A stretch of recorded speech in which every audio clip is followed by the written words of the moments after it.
Good evening, ladies and gentlemen, and welcome to this joint meeting of the DeKalb City Council and the Finance Advisory Committee. Prior to our roll calls this evening, I would like to invite anyone in the audience who would like to speak under public participation to kindly fill out a speaker request form. Give that to our city clerk, Lynn Fazekas, back here. She'll get that to me, and we'll put you on in the order in which those were received. Having said that, I'd like to call to order the meeting of the DeKalb City Council. And I call to order the meeting of the DeKalb Finance Advisory Committee. Thank you. City Clerk Fazekas, if you would call the roll of the City Council, please. Morris. Here. Finucane. Here. Smith. Here. Perkins. Here. McAdams. Verbic. Here. Favor. Here. Mayor Smith. Here. 8 present. And if clerk could call the roll of the Finance Advisory Committee, please. Peddle. Here. Higgerson. Here. Here. Thank you.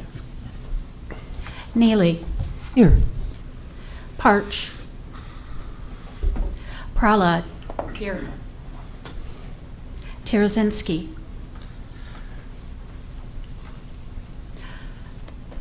4 present. Okay. Mr. Tarazinski will be late, about 30 minutes in. Mr. Perch is unable to attend tonight. Okay, thank you, Chairman Peddle and City Clerk Fazekas. Let's go to public participation. Lynn, do we have any speaker request forms? No, we we have don't. none. Okay, we will move then on to further consideration of the proposed 2020 budget. For most of us who were here the other night, you recall that we went through 6 of the sections in the city budget, and we are now on Section 7, capital project funds.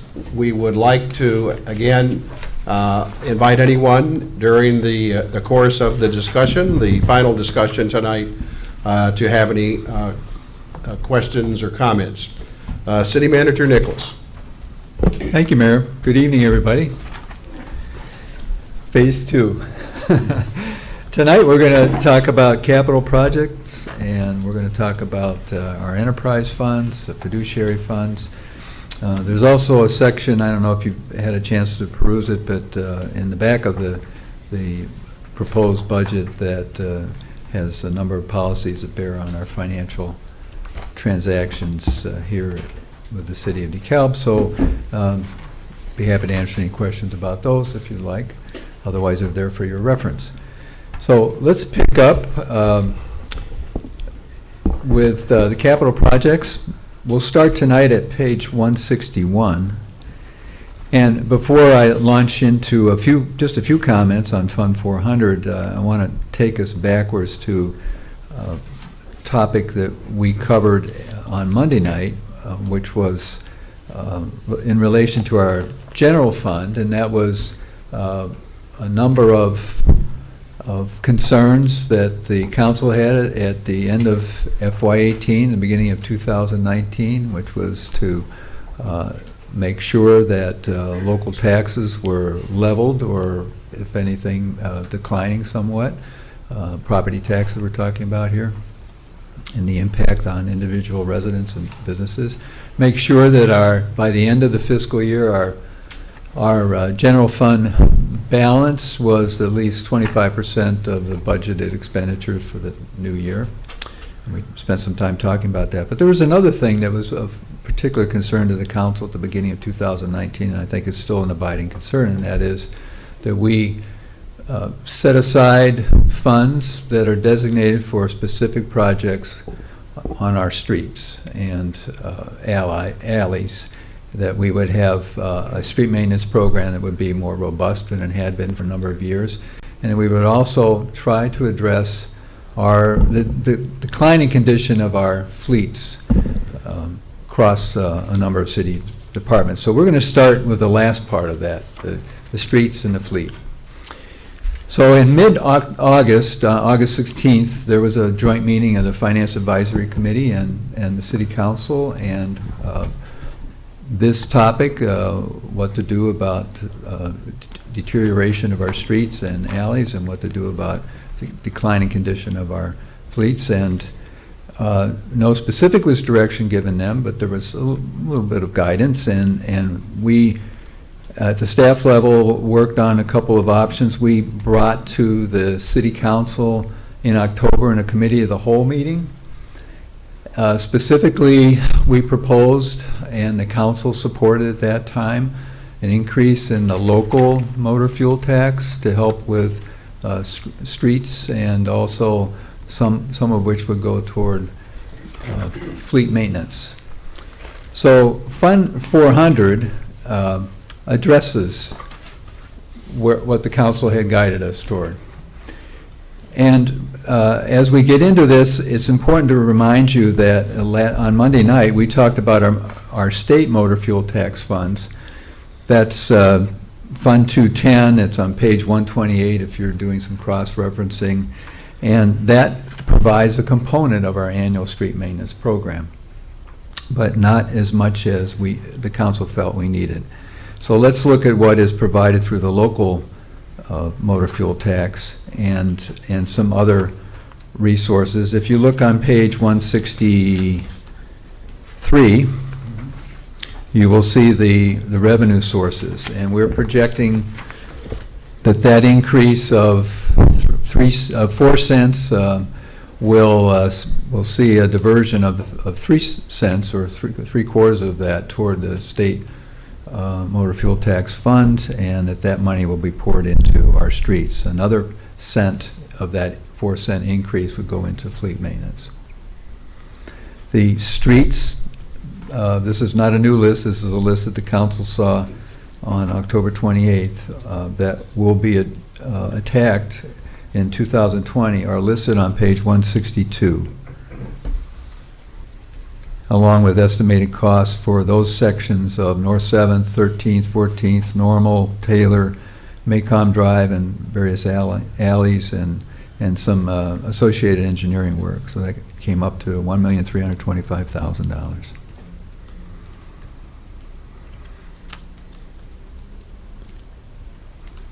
Any questions, Bill? You know, Bill, I asked this one when we had our meeting before, and we talked about this, but I think we probably have a little broader audience tonight. Mm-hmm. So, as I understood the lockbox amendment that was passed statewide several years ago, that any monies raised through motor fuel tax had to be used on transportation projects, but we're talking about taking that 1 cent of that increase towards capital. Yeah. So explain how we can do that, Okay, please. so we have two different buckets, if you will. The state motor fuel tax fund is absolutely controlled by that lockbox. The local motor fuel tax is not. The state motor fuel tax can only be used for 3 things. One is the repair and maintenance of the streets. It can also be used for salt purchases, and it can also be used for offsetting the cost of street lighting on streets. That's it. State motor fuel tax can be used for any number of capital purposes. We try to keep it to streets and other things, but related to repair of the streets, like trucks and vehicles and so forth. But it can be used for facilities as well, and equipment. Okay, and I know that in the past we have used some of the transportation monies at the airport also. I think that was how we've done it previously, right, Ray? Yeah, Ray Shaken said yes. So I just wanted to make that clear to the public so they would understand why we were talking about it that way. Thank you. Two different kinds. Thank you Yep. for the question. Good question. As you're looking at the revenues, I would like to just point out a couple things. Bill? Yes, I'm sorry. Oh, Sorry, just one more question. Yeah, sure. I know we talked about Twombly yesterday. Does Mhm. that, so which fund does Twombly come out of then? okay, so we'll go A back different to, fund, not this we'll go one? back, we did touch on that Mhm. on Monday night. If we go back to page 128. Okay, so it's over there. Yeah.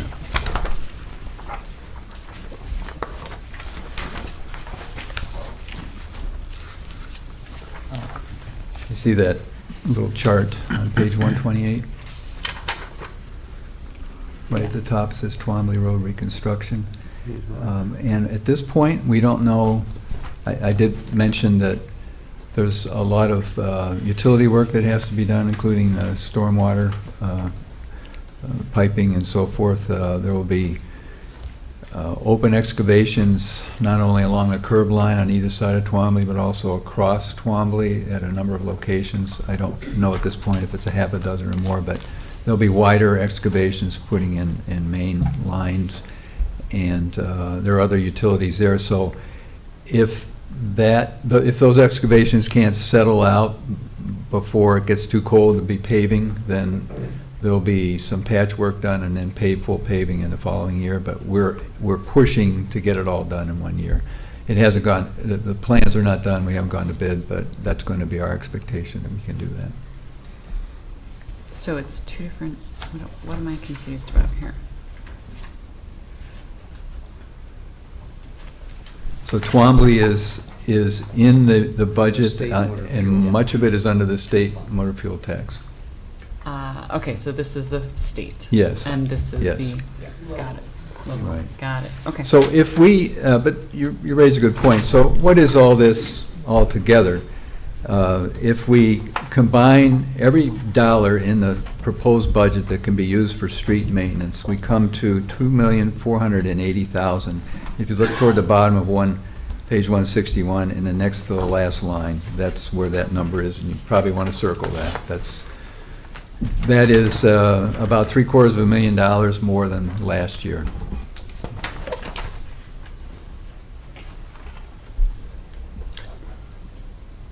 And that directly answers, I think, your question between the two funds, the state motor fuel tax and the local. Is that correct, Bill? Yes. And taking those bottom line figures, adding them up in that last sentence on page 161, sort of spells that out. Gotcha, thank you. Is that correct? Right. Yeah, Mike? Yeah, I have a comment. This is not a comment related to the expenditures themselves, but rather the transparency of how they're reported in the budget. If you look at the fiscal year 2020 projects on page 161, if I am reading it correctly, there are $310,000 of projects that wouldn't have a logical nexus to motor fuel. Is that a fair statement? Actually, the logical nexus is a legal nexus, which means that they can be spent on any. Oh, no, I'm not questioning that. Yeah. I'm not questioning that. And that's why I'm saying I'm not questioning the objects of the expenditures. What my question is there a way in the accounting to make it clearer, make it more transparent for a citizen who's looking at the budget to find those items? And if you were to ask somebody who, either hasn't watched the meeting or whatever, to say, okay, we're buying new video broadcast equipment that will be located at the public library. Well, if somebody wanted to look in the budget to find that item, it wouldn't seem to me to be logical that you would go to the capital projects fund under the motor fuel tax, or under 400. And so what I'm asking, and it's not a determination that needs to be made tonight. I mean, there are a number of accounting things that you could do. I mean, one suggestion would be that you could make a transfer to the general fund and then report those expenditures in the general fund. And, they're completely legal expenditures. I'm not questioning that, just how they could be reported. Right. One other important point to note this year in Fund 400 is there actually is revenue coming into that fund that is not motor fuel tax. Okay. So as many people are aware, the city has sold a number of parcels and different pieces of property around the city, and we have been putting those revenues into this fund. So in reality, some of these building maintenance projects that you see in the budget aren't necessarily being funded by motor fuel tax. There's a more likely or logical nexus to those sale of surplus properties that are funding those. I actually will take back the comment, because this is a capital projects fund. It's not a motor fuel tax fund. So those are all Right. capital projects, and so it would be logical to look at the capital projects fund. And as you point out, Ray, there's other revenue in there, a substantial amount of revenue that is not related to motor fuel taxes. So there is a nexus there, a logical one. So That was my comment starting as Carolyn was asking her question. I wanted to direct your attention to page 163 at the revenues. We have already this year raised about $220,000. Actually, we've exceeded our projected activity by about $20,000 through the sale of properties that the council had authorized us to list back in August.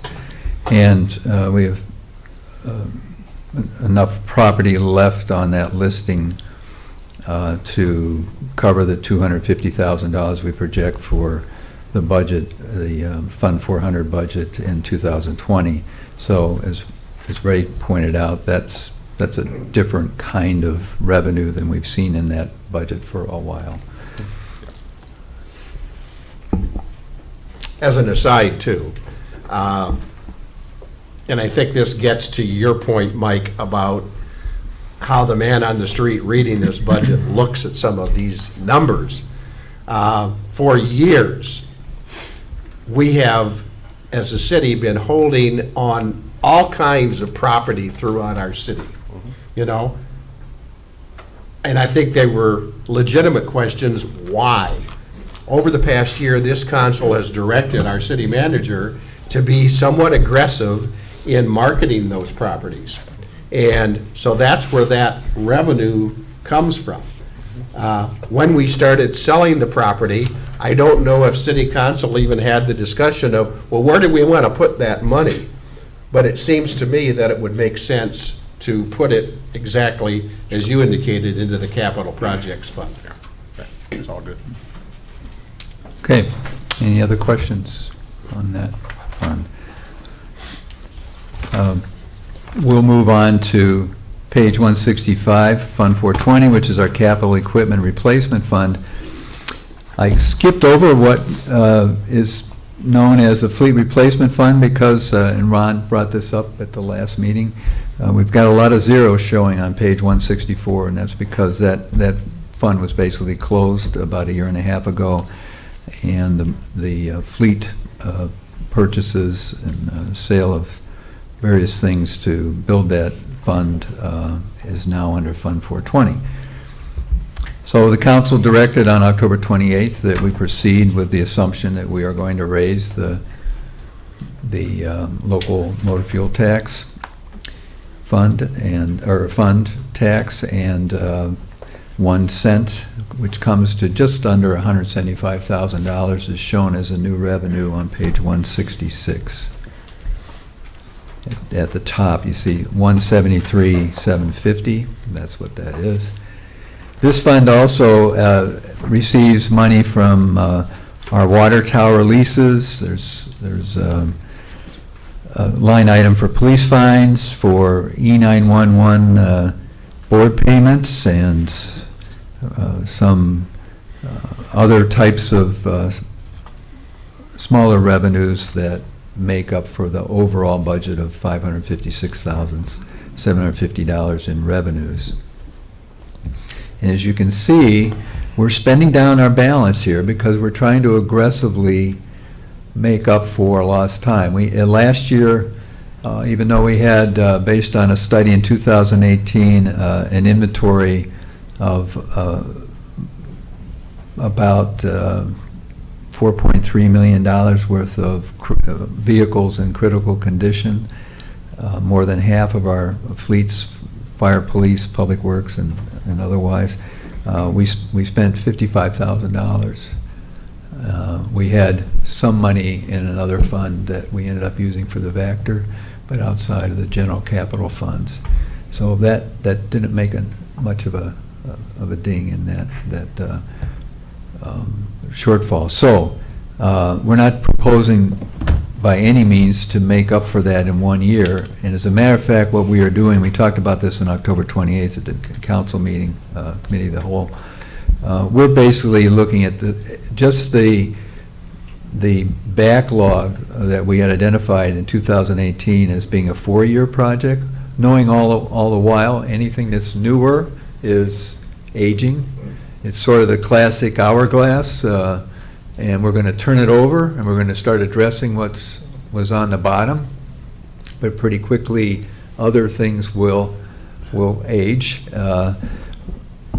To try to keep a pretty aggressive pace, we're going to be looking at leasing, which can, and Bob had mentioned this at the Finance Advisory Committee meeting. It's something that we have to look carefully at. There are a lot of lease plans out there, but we can possibly save some money over time and certainly address some of our more typical fleet concerns through the lease programs. Bob? Well, I think you mentioned, I think, an astounding figure or something, correct me, about $300,000 for spending in maintenance. Yes, we are. It seems we can afford a fair amount of interest or fees to, Yeah. and reduce that. That's an intolerable number to go forward with, I believe. So the proposed list of vehicles to be purchased in FY 2020 is on page 165. This is the same list the council saw on October 28th.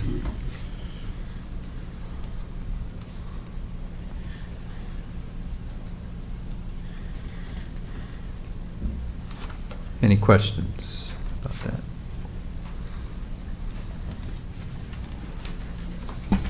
Okay. Bill, you see this as like a 4-year rolling Yeah, program going forward? I do.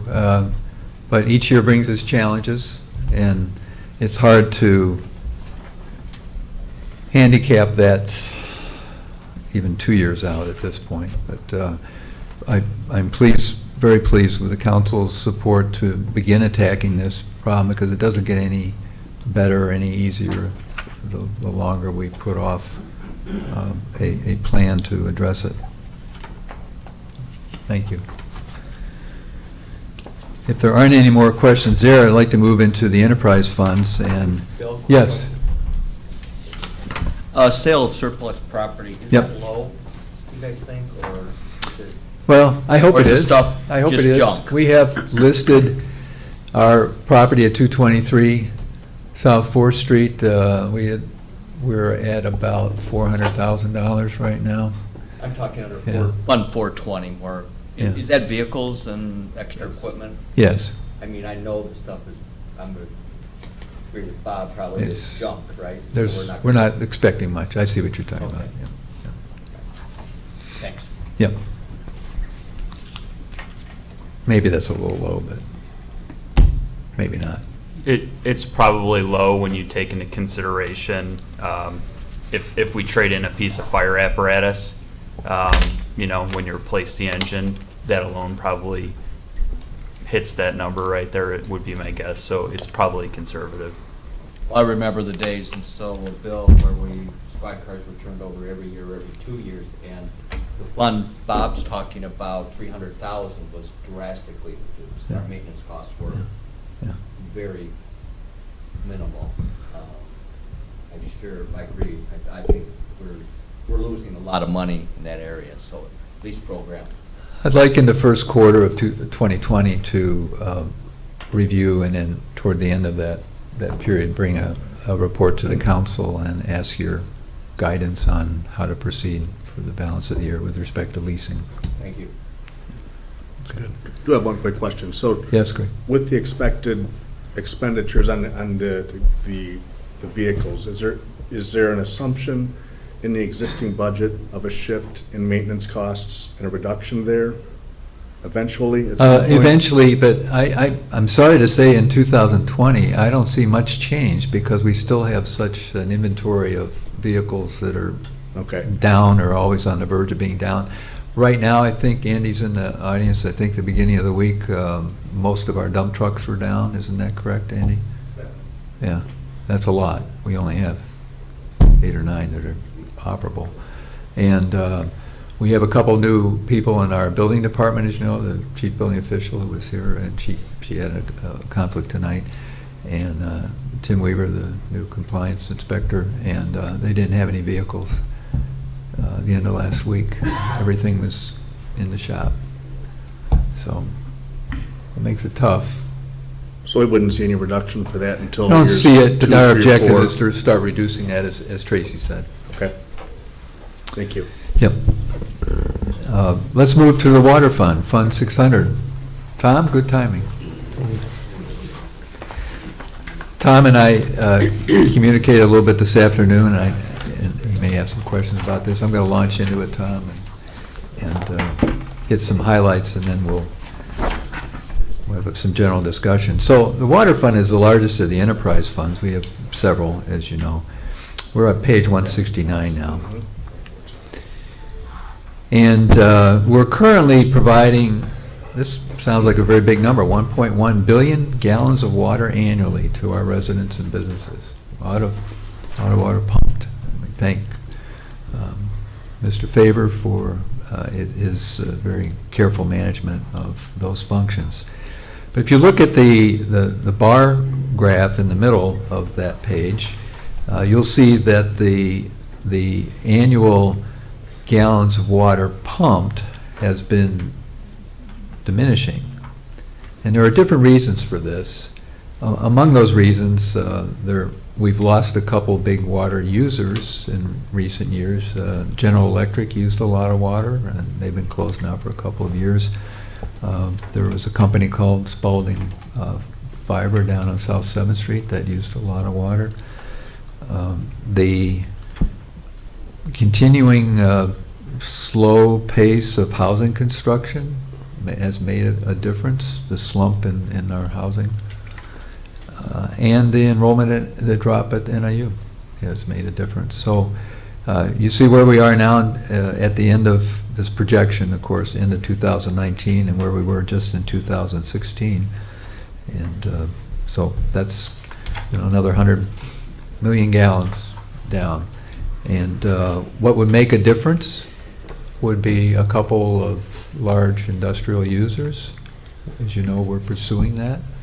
The several that we're in conversation with would all be off-the-chart water users. One for cooling purposes and the other for processing and some for cooling.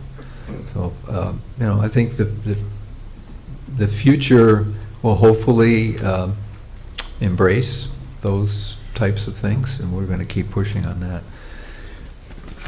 We spent a little space showing you, as we have in other respects through this budget, the city's debt obligations, and in this case with respect to the water fund debt. Page 171 shows principal and interest for all of our outstanding debt, and some of that has to do with EPA loans, which have always been very helpful to the city. They're always very generous rates, and we take advantage of them when we need to maintain or do something new in the way of the extension of the system. So that's on page 171. On pages 172 and 173, a lot of numbers. I want to hit a couple of highlights for you, and maybe you have some questions as well. I think probably you're looking at those numbers that seem to have remarkably changed, either up or down, over the last couple of years. And so I'd like to address a couple of those off the top, and then you may have some others as well. If you look on page 173, at the top of the page, the second line down, it says legal services. And that's $37,000. It was zero in the amended budget of 2019. But as we saw on Monday night in another fund, if you look down to, about 10 lines, it says legal expenses and notices. You see that's zeroed out. So we basically consolidated some things and put them under legal services because they typically surround the work that our contractual attorneys do. Basically a wash there. Architectural and engineering services, $77,500. It's primarily engineering, really. No architectural services projected in our minds anyway at this point. Our wells and our treatment facilities are not going to be expanded and so forth. But in terms of engineering, we have contractual engineering services through Fair Graham. And there are some services that we engage with Zach Hill, who is the person assigned primarily to the City of DeKalb from Fair Graham, for purposes that are not connected to a project that will eventually be designed and go to bid. But as an example, in the attraction efforts going on right now with those larger industrial prospects we've talked about several times, Zach has been along for most of the meetings.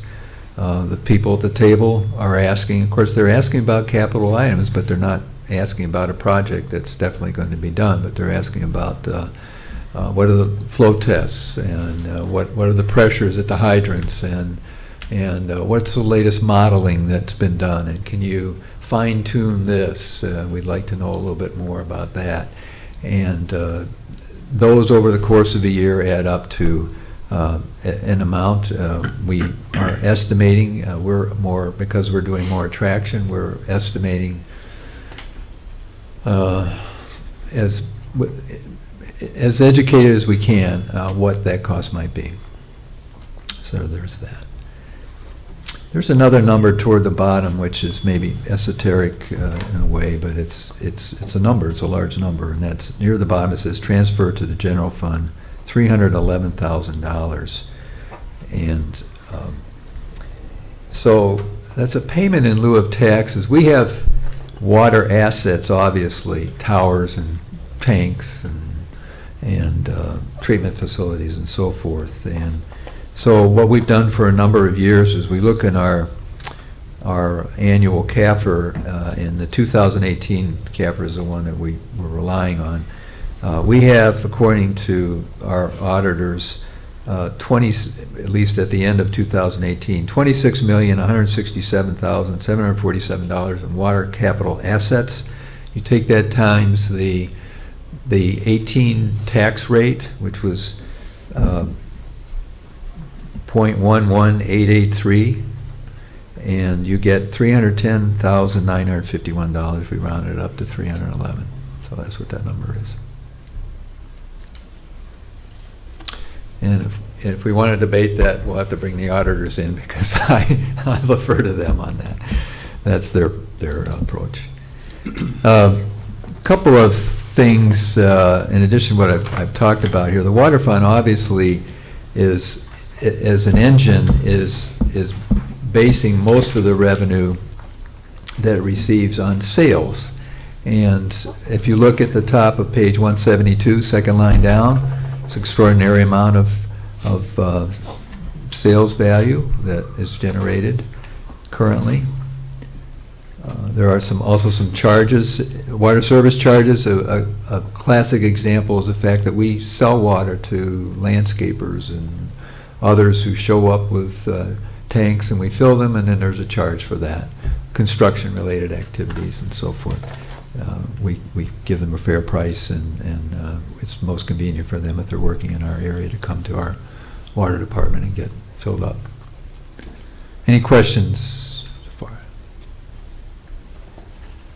Just a couple things, if we could. Some history, I guess. We're in the 5th year, as I understand it, in the last year of our planned water rate increases that were adopted back when the consulting firm did some work and found that we needed to employ more capital into the water infrastructure. The Finance Advisory Committee, along with council, sat through numerous meetings, 3 or 4, to debate the need for that and how it was going to be structured, why it was necessary, and how we would account for it. And one of the key things that came out of that, it was a $13-14 million capital plan. They presented a document, had a long list of stuff. Brian was through all of that with us, and we generated a 4.5% price increase necessary to fund that capital plan. And I think our capital spending in the last 2-3 years has been increased with that, including some water mains in front of my house, actually, which wasn't all bad. The reason for going through this is there was a very specific set of objectives around this. And 3% of the 4.5% increase was going to go into a new capital fund for water that was split out specifically to track and monitor the revenues and the capital plan so that we could actually execute the plan. And your Finance Advisory Committee is hopefully bringing you guys some value in wanting to set this up, policies, procedures, mechanics, and then follow up a little bit. And that's been a little bit difficult with transitions and staffing and so forth. So that all being said, today we're looking at the end of that increase, and we should be accumulating 3% of the capital amount of that rate increase compounded for the 5th year would put our capital revenue, 13-14% of total water revenue. So that was one of the questions I asked manager. And I'd bring your attention, if you look at the capital portion of the water thing, the revenue's flat. Okay, it's water sales revenue in the water capital fund on page 177 is still at 385. So that, to me, bears a question of, are we executing the compounded value of those rate increases? And if so, that number should jump dramatically, and that money should be in capital. The intent of that goes along the conversation that you had at a prior meeting not too long ago about isolating capital revenues. If the council recalls, and we really serve to serve council.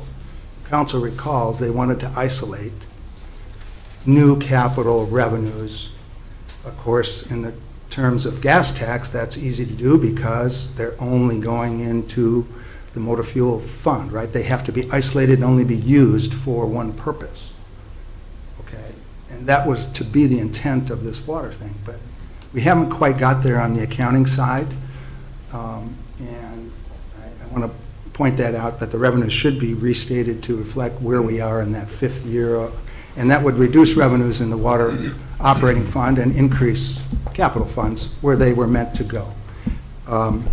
The accounting for that, and how you get there and what it would take to get through that, I don't think is particularly difficult or time-consuming to recast that. There were some other things that were done at the time. Can we talk about that?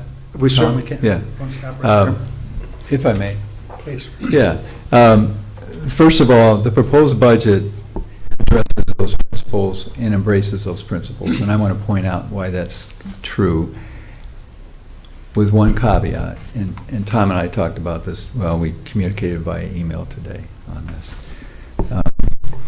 The water fund doesn't exist in isolation from the scrutiny that we provide it, and also which others do. And we talked a little bit on Monday night about Moody's Investor Service and the review that they're going to do of our whole budget at some point. They don't give you a 2-month warning. They show up and say, let's look.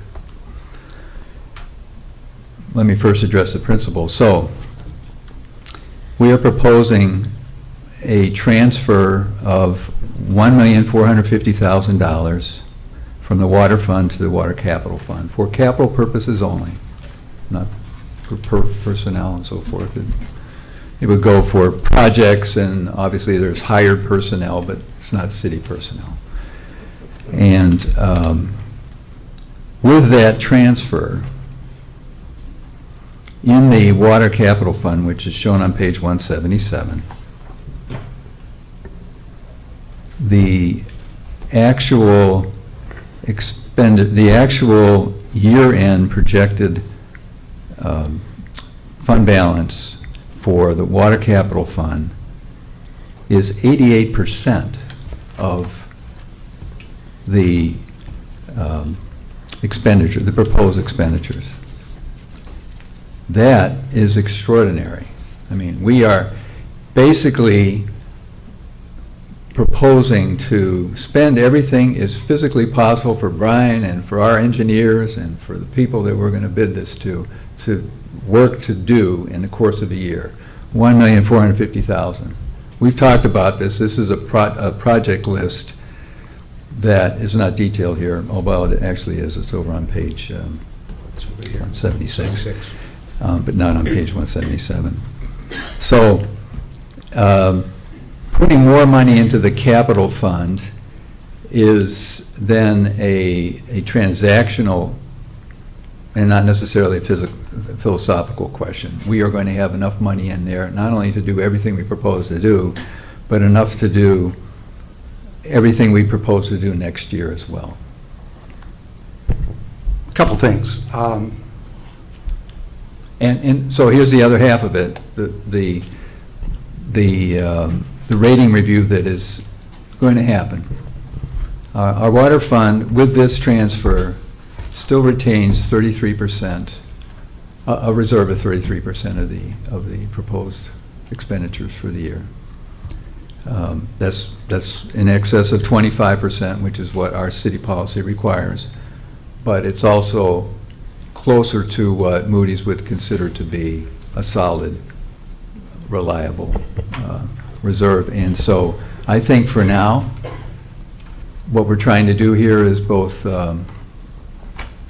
fiscal and also a little bit of defense. A couple things, and this really is for council. When you adopt policy and accounting procedures, those are important. And you want to have an independent view of that, both from council, Finance Advisory Committee, and from your senior financial person. Somebody has to understand the policy and the procedures once they're voted on and acted, and these have been adopted, and they're in writing, and they're in the policy manual at the back. And it's important, at least to us, I hope, that we follow them. Mm-hmm. Capital money that's set aside for capital purposes is for capital purposes. And it's really not all that optional. It's not optional, Tom. If you look at page 219, I'll read you the policy. The unrestricted net assets of the water fund will be maintained at a minimum level equal to 25% of the annual budgeted operational expenses. Right. That's I what we're doing. understand that. Yeah, But but when- read the next sentence. I do, yeah, and I will. Net position above 25% will be transferred annually to water capital fund. We're saying two things in the same breath. And, Well, there's two parts to this bill. Yeah. And I'm probably not going to back off too far now. yeah, Because when the council passed the increase, it specified 3% of the revenue would go to capital. Mhm. And that's all I'm saying. I don't think we've accomplished that yet. I think we should do it, and that would give us more revenue into the capital fund to meet the $13 million plan that was adopted at that time. Tom, let me just point this out. So we're not trying to flaunt the policy. We know what the policy is. We can see the policy here. I pointed out a very practical thing. Yes. Having to do with our, I mean, if we go down one more rating bond rating level, we'll lose more than whatever you're proposing to do here. I can assure you of that. Well, that could be, and maybe we should bring that back around and discuss that as a policy or Which we can procedure. do, by the way. All the council needs is a 48-hour notice. Right. We can meet any time, amend the budget accordingly, and we probably will have to do that if the rating agency affects us positively or negatively. Yeah, and frankly, if I was there and you've got a couple PhDs and CPAs and so forth here to help present information if needed.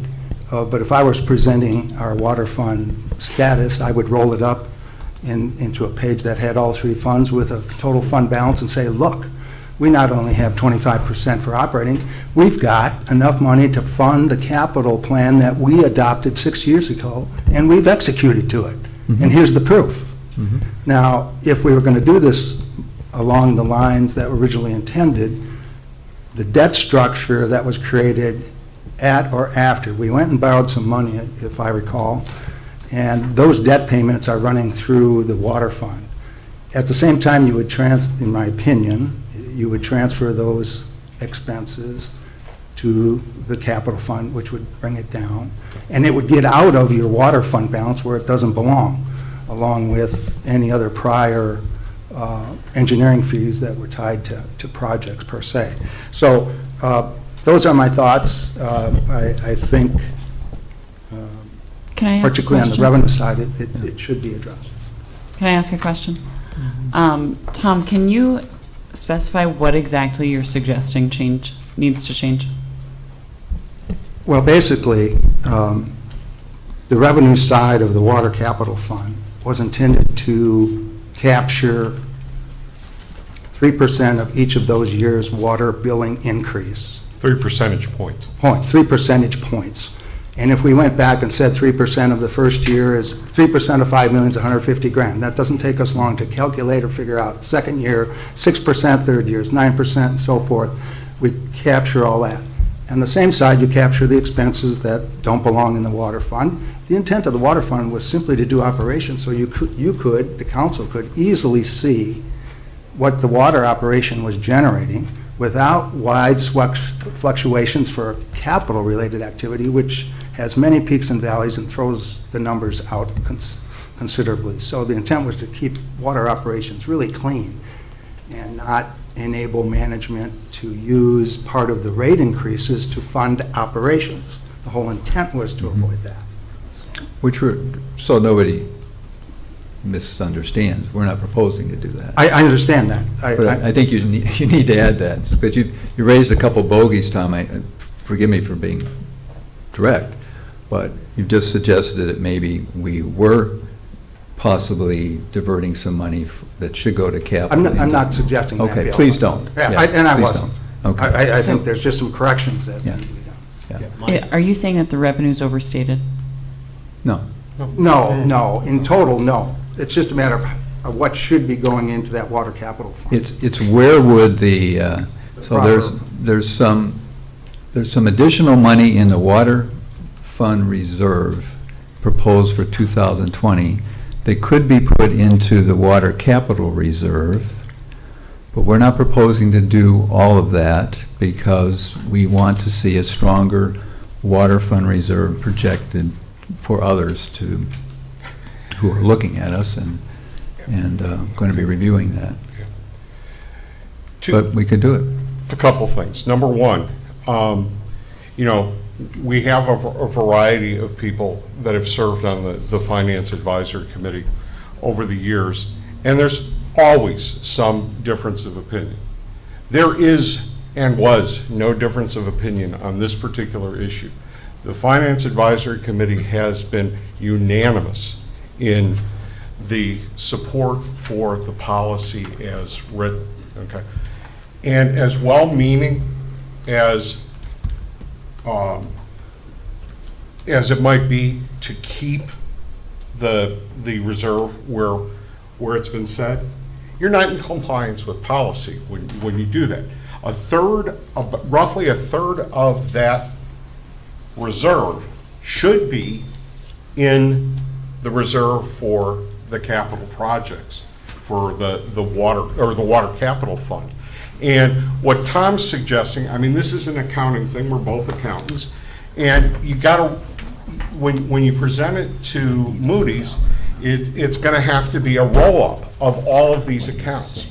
You know, and show that not only, as Tom said, not only do you have a 25% reserve for your operations, but you've planned for the future so that you aren't going to need to do a rate increase or any kind of tax increase or anything to be able to pay for your ongoing capital needs.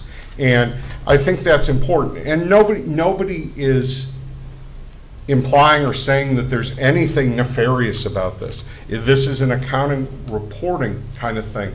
But the reason for the segregation is to make sure that those capital funds are there when you need them. And we've already seen, with respect to both fleet and with respect to streets, that we haven't done a very good job as a city through decades of putting aside that money and keeping it for capital needs, for streets, for fleet, and for the water capital fund. So it's an accounting thing, but it's something that I think is very important to the committee.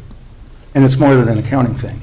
It's what the policy is, and it's how you manage. So policy is confused at least, wouldn't you agree? Because it's saying two different things in the same Well, No, it sentence. isn't saying two different things, Bill. It says maintain a 25% fund balance. Minimum. And if you're above that. Minimum. And Says if you're minimum. above that, but the second part of the policy says you got to transfer what's above 25%. It doesn't say what, if it said what you said, I would agree with you, but it doesn't say that. Well, independent of that particular thing, the isolation of the revenue is also part of the policy and how it was adopted. Absolutely, yeah. And then the calculation of that would put substantially more revenue retroactively from 16 to today into the Water Capital Fund, where it largely belongs, to Carolyn's answer, what I'm recommending. And the second thing is, I would transfer the corresponding capital that has been accumulated in the water fund into the Water Capital Fund. I don't know how all the net of that would be, but I would guess that the Water Capital Fund would be slightly higher. But it would have adequate money to fund the 13 million that was intended for. And as to repeat it, I think that puts you in an excellent position with anybody who's going to do an analysis of the city, because how many cities have $3, $4, $5 million in their capital fund to repair their water mains in their system and have it Now, isolated? In fairness, though, Tom, in fairness, we have to say something that is very, very important here. When we started the discussion of the water fund, Bill quite correctly pointed out through the water department that there's been a reduction in water usage. So we're not getting as much in terms of operating funds. And so, you know, Bill, you're correct to point out the fact that the policy does say a minimum of 25%. And when you're talking about the operating funds, we've had multiple rate increases, and it's important that the way that we talked about this at the time that those rate increases were passed and put into effect, about 70% of that rate increase, 3 out of the 4.5, was 3 out of the 4.5 was supposed to go to the Water Capital Fund. But if you do that, you also have to take account of the fact that with reduced revenues to cover your operations, you may have to, you may end up with a fund balance that's below 25%. So, I mean, there is a moving target there. Right. Yeah. It's just a matter of redoing it and fixing it. Well, we can do a calculation, figure that number. All I'm saying is it's there. It can be used for those purposes, whether it's in one place or the other. We prefer to, if the council prefers to show that number, which is the percent increase of the total, that can be shifted, that hasn't been shifted in this budget, we can show that number falling into the capital, the water capital fund. I'm just going by my experience over 25 years of dealing with rating people. They want to see it clean and they want to see it sharp. And the longer I try to explain how we got to this and the 13%, that they're not interested in that. They want to see, what's your rate? What's your percentage? That's what they want to know, in reserve. And I would certainly point out on one sheet of paper, all 3 reserves, because they're all excellent, and they're all strong. And we worked very hard at that this year, just so you know. Yes, and we And that's have- good news. And we have as well. Yeah. Oh, we're definitely Well, going the right direction. Yeah, And absolutely. thank you, yeah, I mean. It's a positive problem. Right, it is. Yeah. So here's our dilemma, Tom. And forgive me if I was a little sharp in it. So we're projecting gallons billed for the year. We don't know what they're going to be, right? Right. And when we know that better, as we track this and so forth, we'll have a better idea what that percentage needs to be for the transfer into the water capital fund reserve. It's a pretty simple And process. so my premise was, since we don't know that, since it gives us some comfort to have a little more, another 8% in the water capital fund, and since we're not saying it can't be transferred, or we don't want to transfer it, or we're flaunting policy, it's just sitting there at this moment and on the day that the council approves the budget, which could be amended any time, every 2 weeks, that what we presented was fair and reasonable. I would recommend we correct it for purposes of the budget, or at least get a pro forma as to what that number really is, and see if we can correct it in time for the budget. Whatever the council preferred. Well, Right. time for the budget is tomorrow morning. Right. Because this is on the council's agenda, and it goes out tomorrow. But it goes out tomorrow. Posted tomorrow. Yeah. The other thing, which is an intermediate bill, is that, I think one of the things that's frustrated the Finance Advisory Committee is we would ask what that number is that's available for the capital. And you're correct that it really doesn't matter at the end of the day whether that money is being reported in the operations or whether it's being reported in the capital. But if the city wants to report it for the reasons that you've suggested in the operations fund, there should be another chart that's made that, okay, yeah, we're reporting it here in the operations fund, but basically there's a claim on X thousands of dollars in that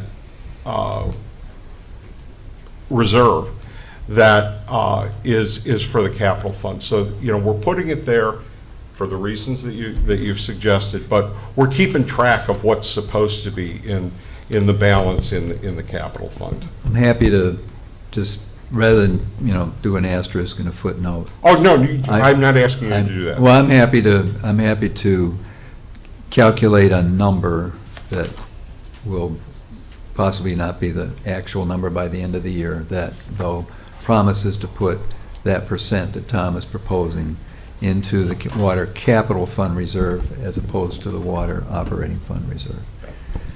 And once we settle that, we can move on. I think. Yes, and I don't think I'm proposing it, it's just council policy. Right. That's all we're doing, is we're actually going to implement council policy. But that's an acceptable solution. Absolutely. So if we can get a number, that would be helpful. Will you trust me to come up with a number? I'm sure you'll email it Thank to you. me. Well, I don't know. Absolutely.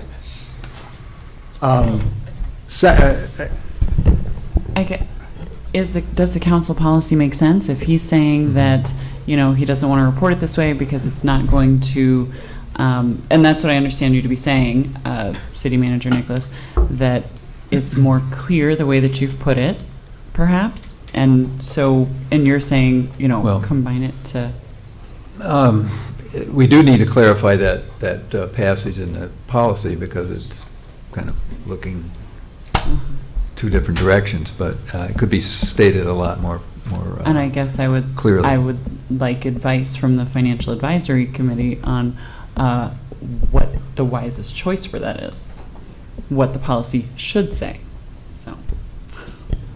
Well, there's a couple things. Number one, you know, Bill is not suggesting that for all users that is necessarily the most transparent way to do things.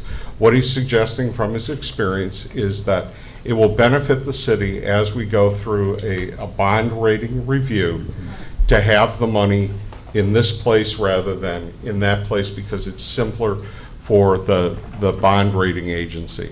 Yes, I think you can clarify the wording of the policy. I think it's very clear that the intention was not to just let the 33% sit in there as an operating reserve.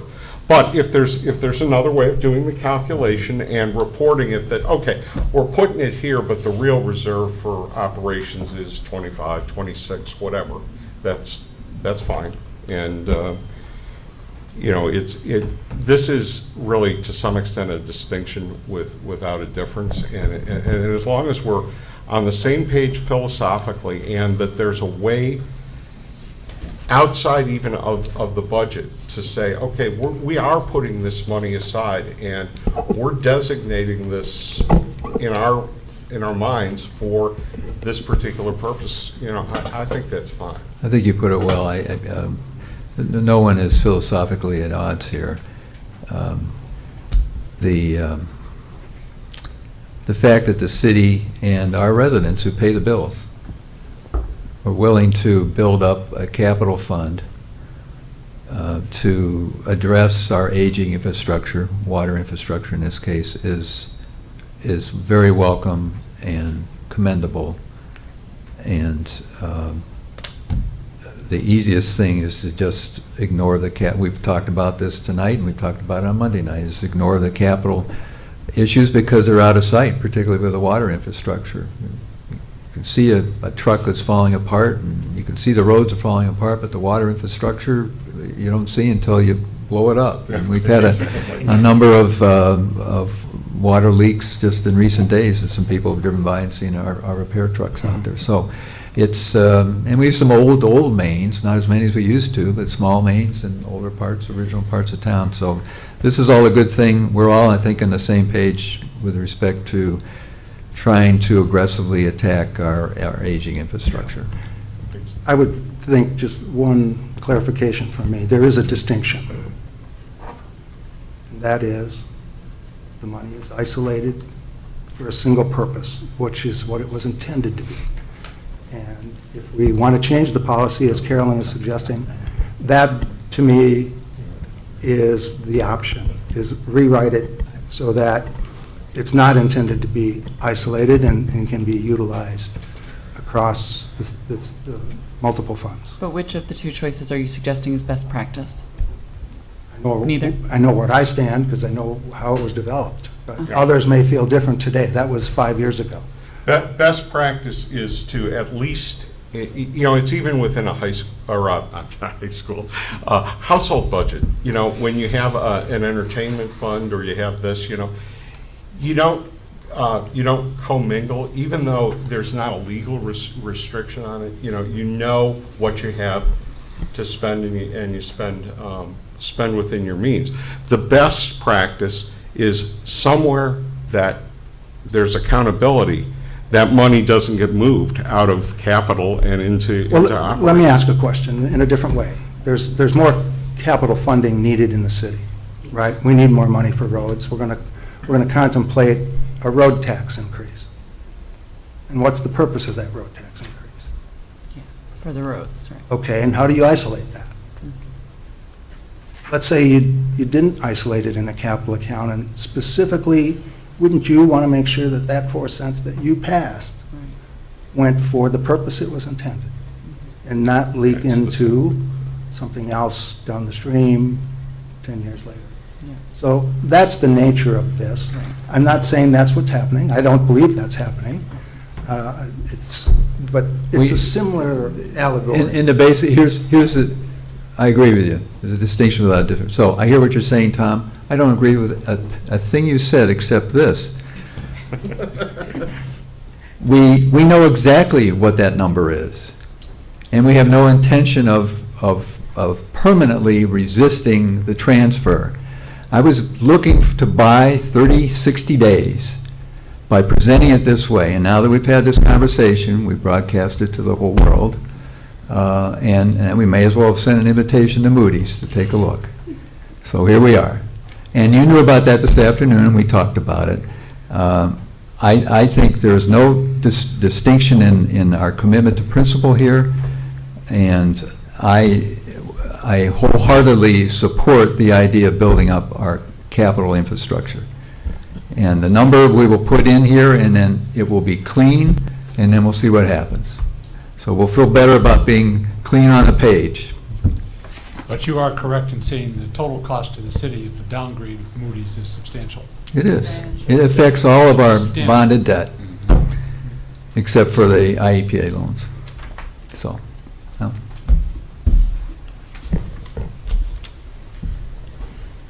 Okay. Shall we move on to the airport fund? Any more on water? Okay, let's go to the airport fund. Page 178. This fund supports the operations of the airport. Tom Cleveland's in our audience tonight, been our airport manager, done a good job. He is the only full-time employee supported by the airport fund. We have 9 part-timers. 8 of them are, their classification is line service worker, do a lot of different things, fuel planes, odd maintenance and so forth. The council, a couple of months ago, my recommendation, supported an organizational, in terms of operations, an organizational change. Facilities were all consolidated under Andy Rye in a new division within the Public Works functional areas. And I think that's going well. That allows Tom to devote his attention to the development of the airport, its business, and also the improvements that the council has been dedicated to for decades. I might note that on our agenda for next Monday night, we have an item that will be brought before the council. It's a resolution that will approve a new 5-year transportation improvement program for our airport, and projects that we have just brushed along, but such things as improving our visual approach, lighting, and technology. We're in airport lingo, we're going from VASIs to POPIs. I won't even tell you what the acronym stands for, but we're going to better light and line and indicate to pilots what's safe and when it is.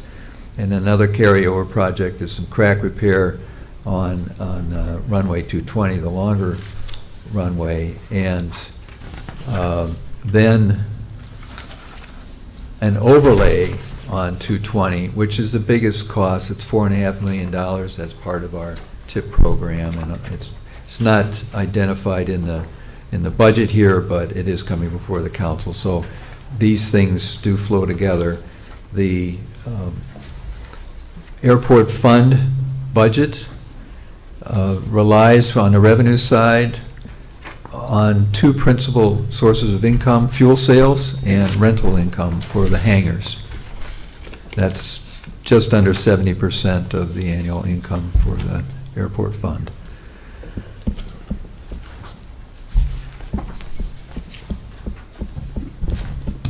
I don't really have any additional things to say. If you have some questions, I'm happy to answer those. Any questions or comments on the airport fund? Just a quick one, if I may, Mhm. and I think this may be a question that Tom may need to answer. Tom, our fuel expense in 19 is anticipated to be a total of 356. and our income was about 500,000, so that gives us a net of 144 to the good. How does that compare to previous years before we reduced prices and tried to increase sales? Well, just a little history. In 2016, we sold 75,000 gallons of fuel, both 100 octane and jet fuel. In 2018, we sold 142,000 gallons of fuel with our jet fuel incentive program. So again, in the budget, I'm pretty conservative on, I think it's about $125,000 this year that I'm projecting income. I think, it all depends on the business in town. It really does. Yeah, but my question is more of a historical one. So are we making more off of fuel now with the decreased prices than we were when we were at the market price, so to say? Yes. Okay, thank you.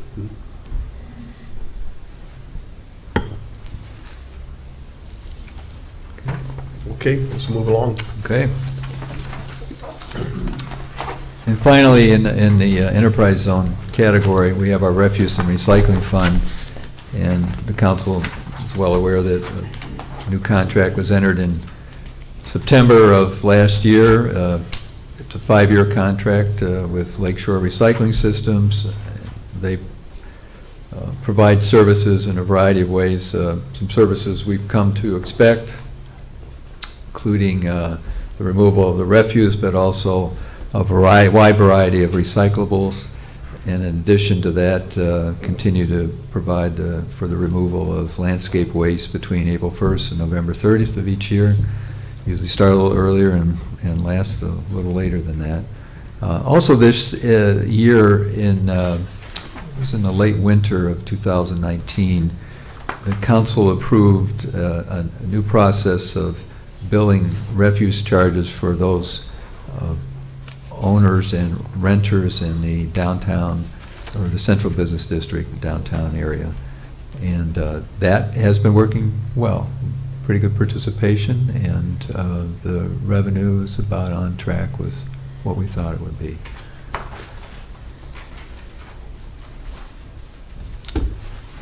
So, any questions? Just one comment on it.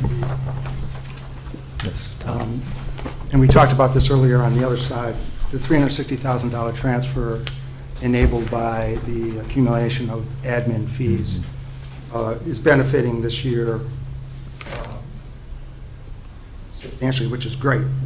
We're picking up $360,000. In the past, we only budgeted $124,000, so it's accumulated for a couple of years apparently, and now we're catching up and getting that. We won't quite have that benefit next year, just as we think about the future. Kind of a semi-one-time. Can you comment on that? What is I don't have experience there. What's the detail behind the big difference year over year? Is that me?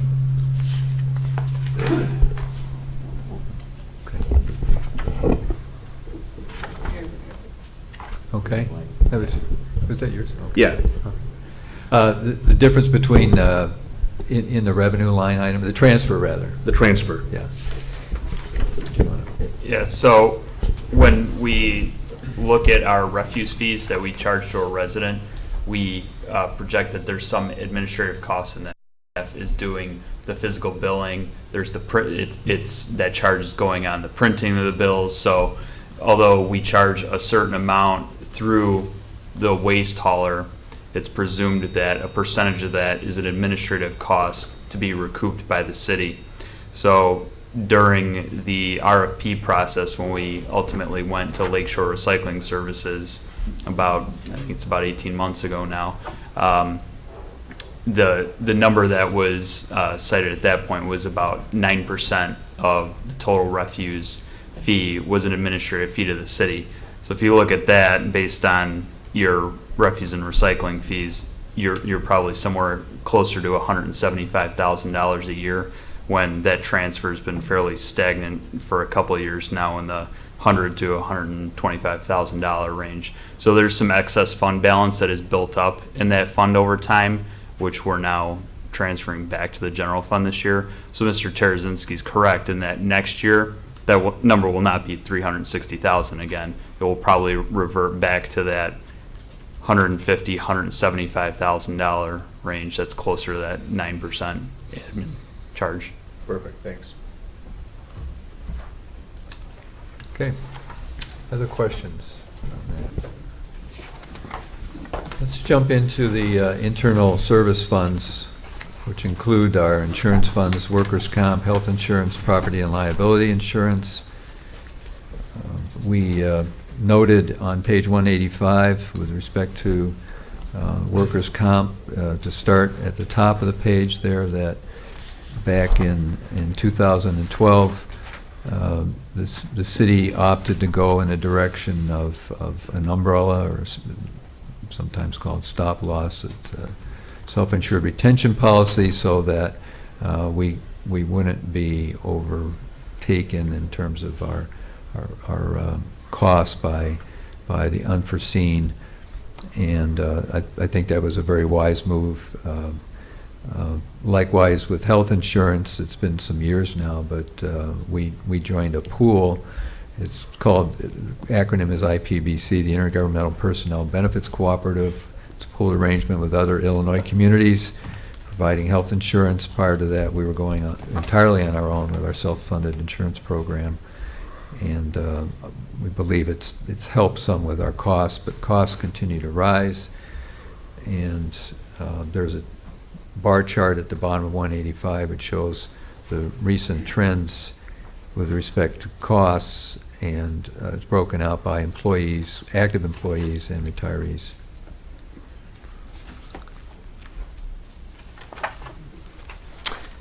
Should note, as referenced on page 186, that all active employees pay 20% of the health insurance premium for each of the categories of coverage, the single plus one, or family coverage. That is a threshold it took some years to arrive at. That's where we stand now with all of our labor contracts and with management as well.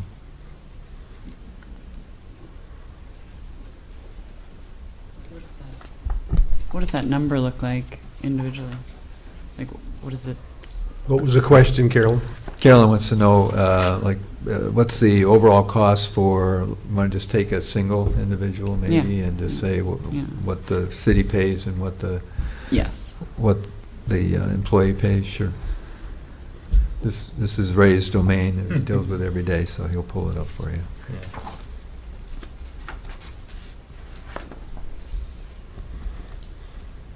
It's a good question.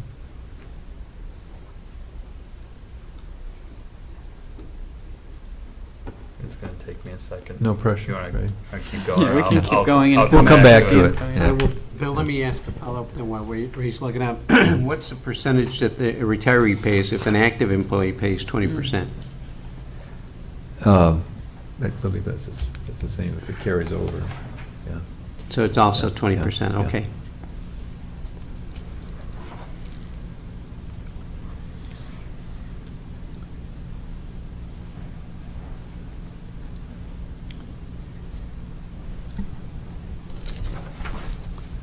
I don't know if we can handle another question while he's looking that up or not. All right. The one, oh, Yeah. Sorry. no, that's fine. You got it? Yeah, so the city offers a number of plans. So I'll give you a couple of examples. For an HMO plan for a family, you are talking about $1,500 total per month. Paid by the family. So that's the full premium, so 20% of that would be the employee and 80% would be the employer. If you go to a PPO plan, which is considerably more expensive, you're at $24.82 monthly, and again, same 20-80 split, 20 to the employee and 80 to the employer.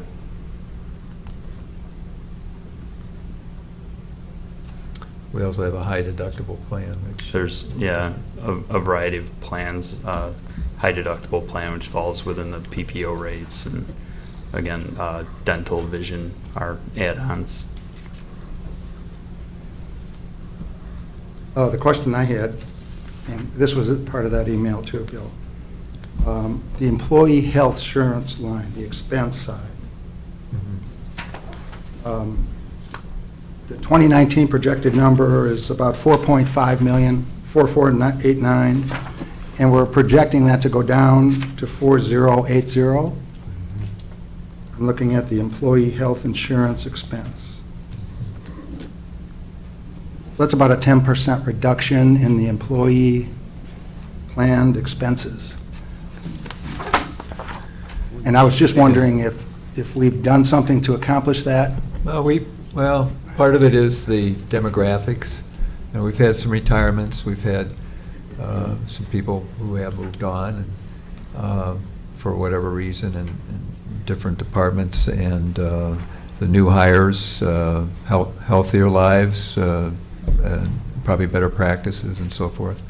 I just knew in Yeah, we have. the rest of the world, healthcare going up 8 or 10%. So Yeah. But we've had a fair amount of turnover, and we're facing some more turnover in 2020, which we're anticipating. Here to here. Be filling some positions that will come open probably after the fiscal year. It's important, though, Tom, to look, if you look at all the line items there, there's a savings of, roughly $400,000 with the employee health insurance.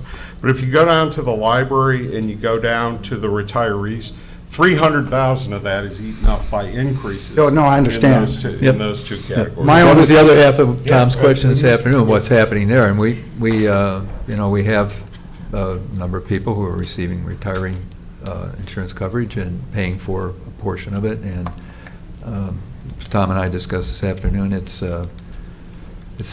unfortunate, but some of those people are in some serious medical treatment, so it costs money.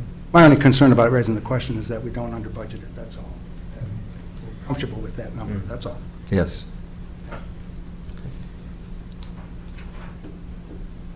Yes. Any other questions? about Okay. that? Carolyn, you had your question answered. Ray, okay. All right, let's move along. All right, fiduciary funds are pension funds and a library fund. We've talked generally about pension funds, challenges faced across the state.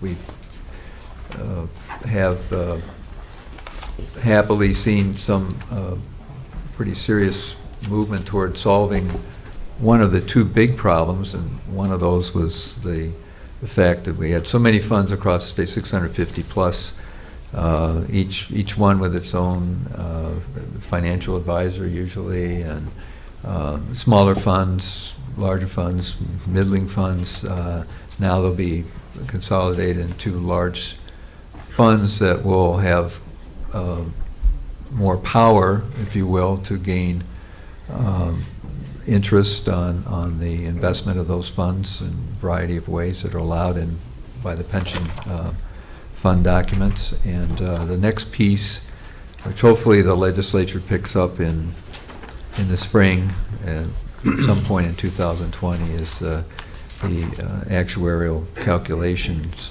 that have been the rule for a couple decades now, and more recently we've been staking out a fixed date for 90% funding. Closer, stands to reason, the closer you get to that, the more individual funds and cities have to put aside, because it's a state law, it's a mandate. The IMRF fund approach is right now being looked at very seriously for its transferability, if you will, the model to the police and fire pension funds. It's a 15-year rolling mortgage, basically, and it doesn't require, it doesn't impose the same volatility that the current setup does for fire and police funds statewide. So we're looking forward to some change there as well. But we, and also, as you know, from Monday night, we levy taxes to help with to offset our pension obligations for a number of years now, in order to keep a targeted tax rate that our individual residents and businesses will see when they get their tax bills. We have been not levying the full actuarial obligation, and that portion that is not levied, or the distance between the obligation and what we are able to levy to keep that targeted tax rate down, has been growing. And so we're hoping to see some change there. The combination of funds should gain us anywhere, well, the difference with IMRF is about 200 basis points a year advantage. So if we can gain that advantage, or even half of that, we'll be a little better Amen. off. So.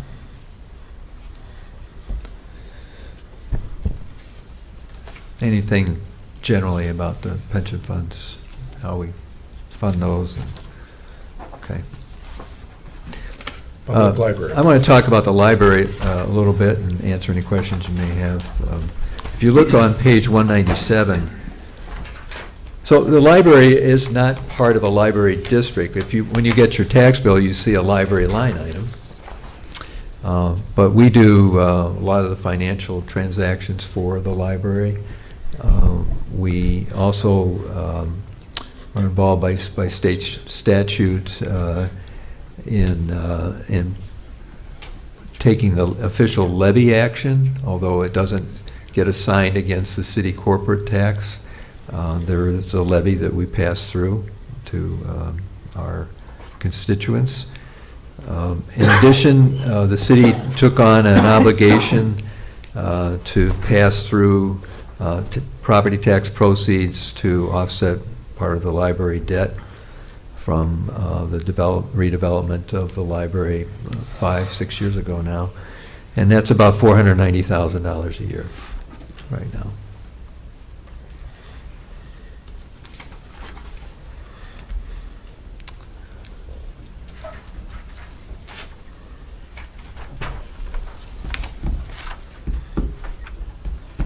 Questions? I have a question. As it Sheila. relates to the library fund balance, it's significant. Mhm. What can that be used for? Well, Is it specific to? the library board rules over its balance and its budget. They present a budget to us. We pass it through. The council and finance advisory committee can raise questions and have conversation, dialogue, but the board allocates the monies. I don't have a plan to report to you that shows what, if anything, they intend to do with that reserve over time. So it's under. It's under their authority. Control. Yeah. And in fact, the city, correct me if I'm wrong, Bill, but the city has limited ability to push back against their levy. Correct. I mean, you It's- pretty much have to pass it It's, through. I think, Mike, I think the phrase is, we can do some job owning. Yeah. And that's been done from time to time, but we can't, you're right, we can't overrule a vote by the library board.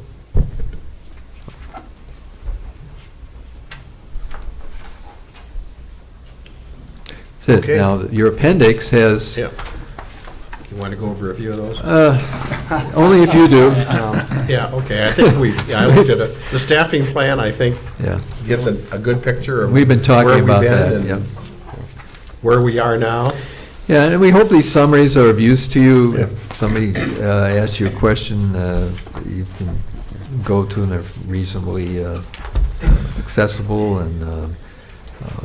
I think Over pretty the years, I straightforward. think, Finance Advisory Committee was the one who suggested putting the policies into every budget. And, that differs from a lot of municipalities, and I think it's one of the things that has really improved the standing of the city of DeKalb in terms of being transparent for the citizens and also being transparent for other users. You got it all in one place. I mean, somebody could find it, but you've got it all in one place every year. And I like the other things that you've added there Thanks. to make sure that people have it in one place and that they can see the background of the constraints and the actualities under which the city's operating.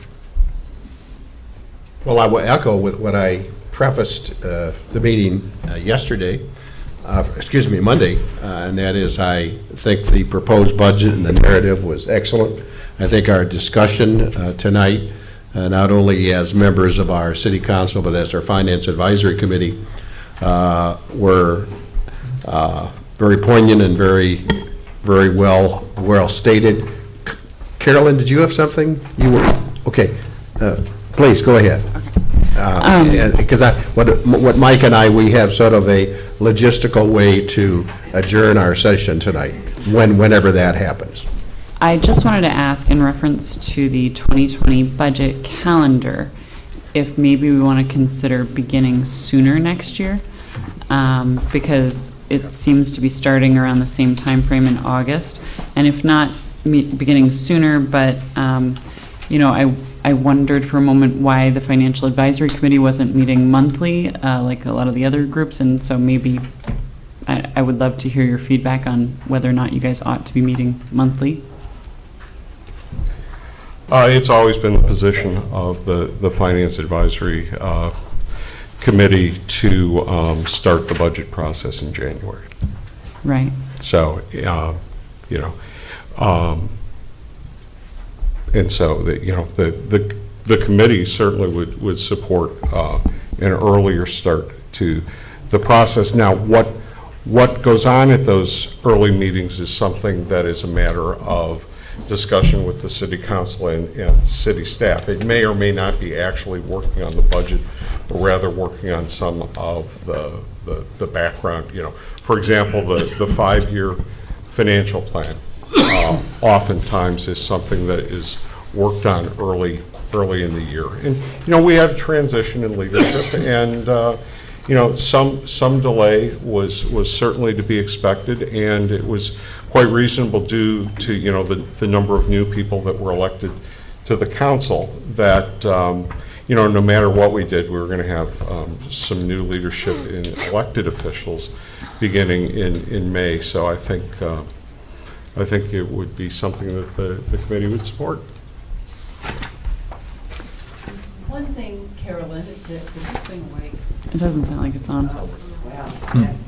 Carolyn, one thing that surprised me was the Financial Advisory Committee is not considered, and to my knowledge, never has been considered, one of the standing committees for the city. We were outside of the category, for instance, that planning and zoning is.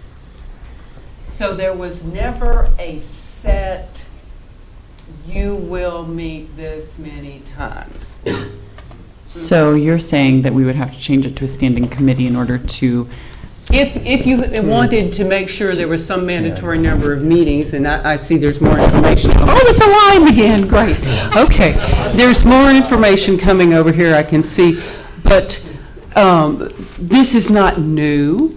It was this way before Bill showed up.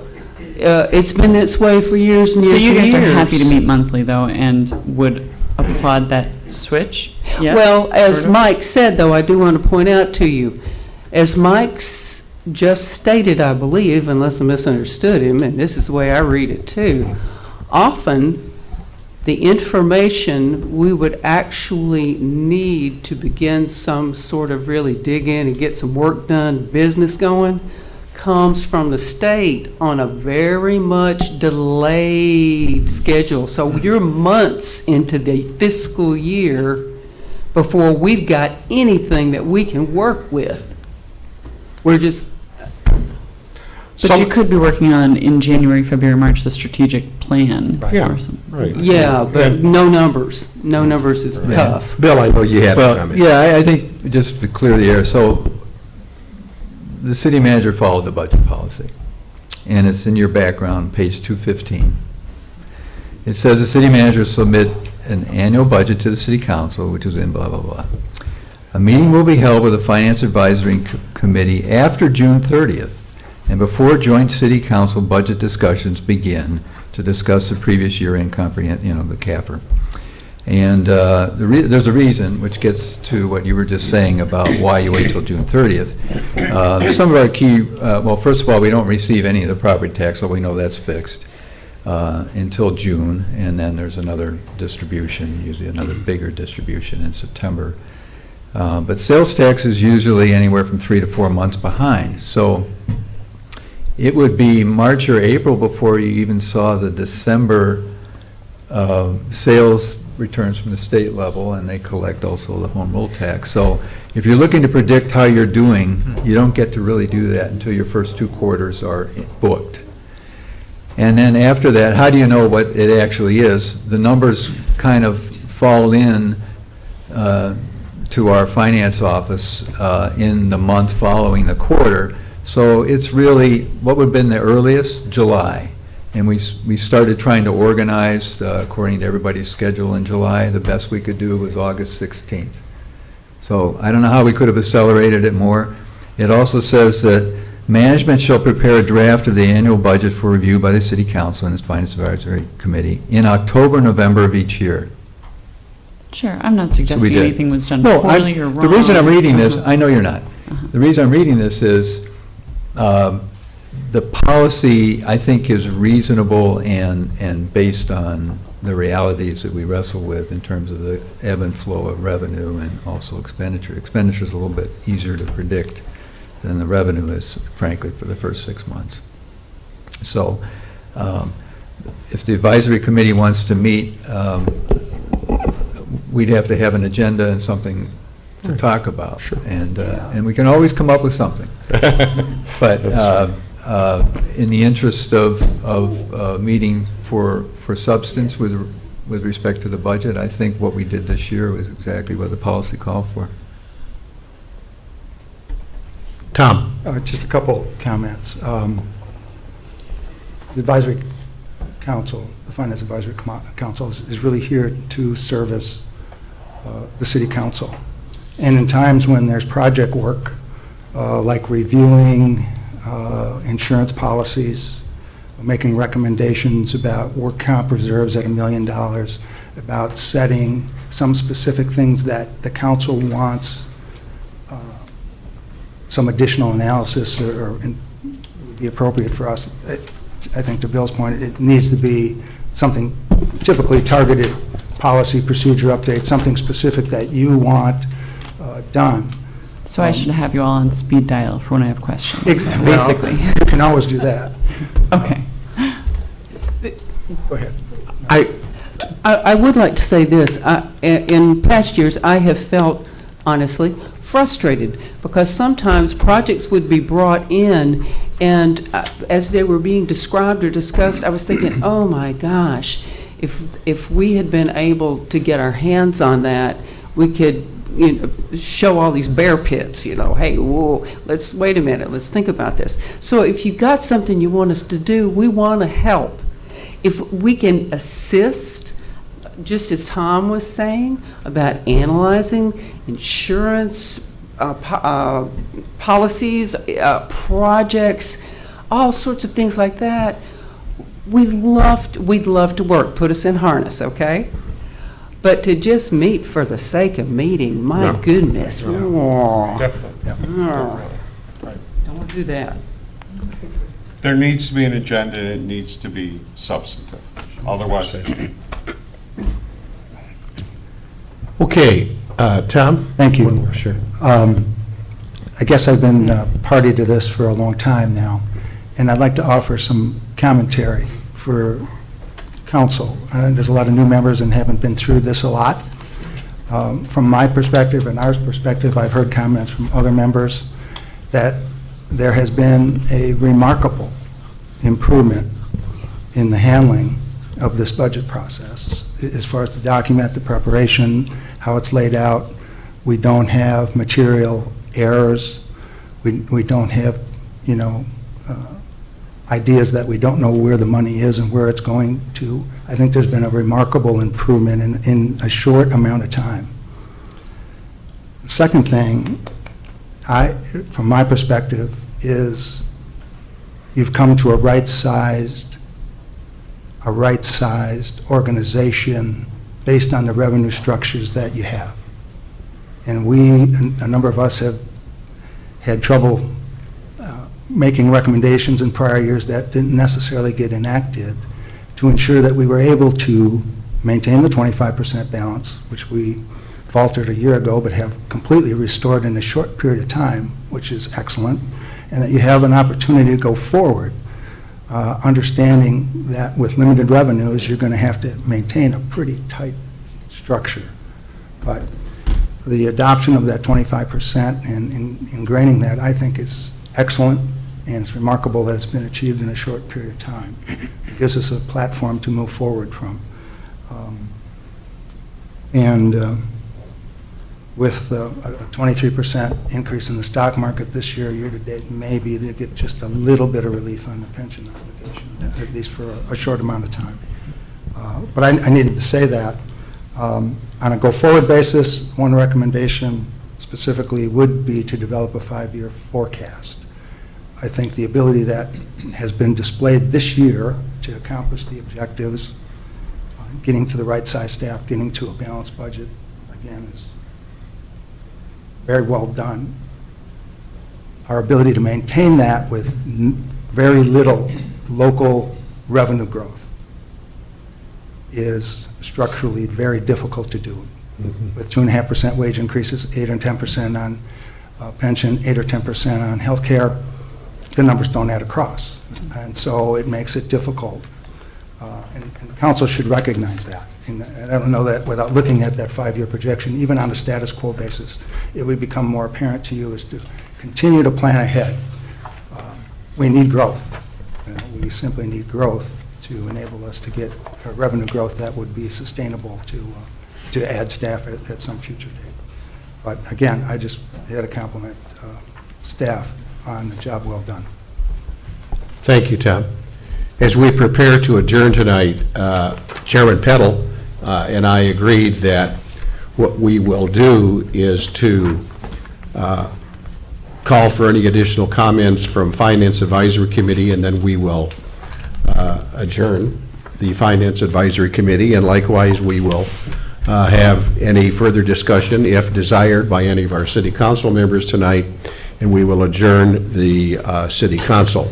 Prior to turning it over to Chairman Peddle, any comments that he or any other of his members might have to make before it adjourns, I will ask Bill or Ray, any comments, any final comments that you have? Okay, Chairman Peddle. I have no comments. Does anyone else? Well, I am heartened by the progress I've seen. And also, I was really pleased to see when there's an issue comes up, you're able to refer back to a policy. I'm not sure that's always been the case. And I would urge everybody to pay really, really strict attention to that policy, and also the procedures on how all that money is handled too. And so I'm very, very pleased with that, and I'm happy to be able to serve. I'll call for a motion to adjourn from the Finance Advisory Committee. Okay. By Tarasinski, seconded by Pralad. Now, do we have to roll, or I'm okay, voice? Voice vote. Voice, okay. All in favor, say aye. Aye. Opposed? Okay. Now, we are set to adjourn our meeting of the DeKalb City Council. We thank the Finance Advisory Committee for all of your work individually and organizationally. We appreciate what you do. We really do.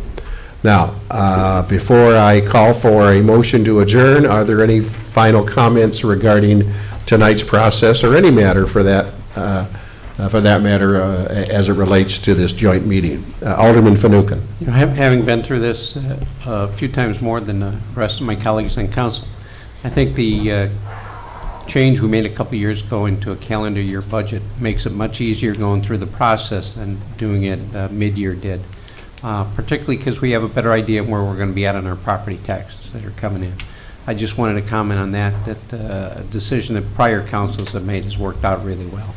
So I appreciate that. And again, Bill, you've done a great job, you and the staff, on putting together the budget. I think that There's a lot of explanation in here that made it a lot easier for, I think, particularly for the newer members of council to understand. So, thank you. Are there any other comments from any of our aldermen who are present tonight? Everybody's all here tonight from City Council. Hearing none, I would entertain a motion to adjourn this joint meeting of the DeKalb City Council and the Finance Advisory Committee. So moved. Second? It's been moved by Alderman Fanouken and seconded by Alderman Favor that we adjourn this meeting of the DeKalb City Council as part and parcel of this joint meeting. All in favor say aye. Aye. Opposed? Ladies and gentlemen, we are adjourned. Thank you.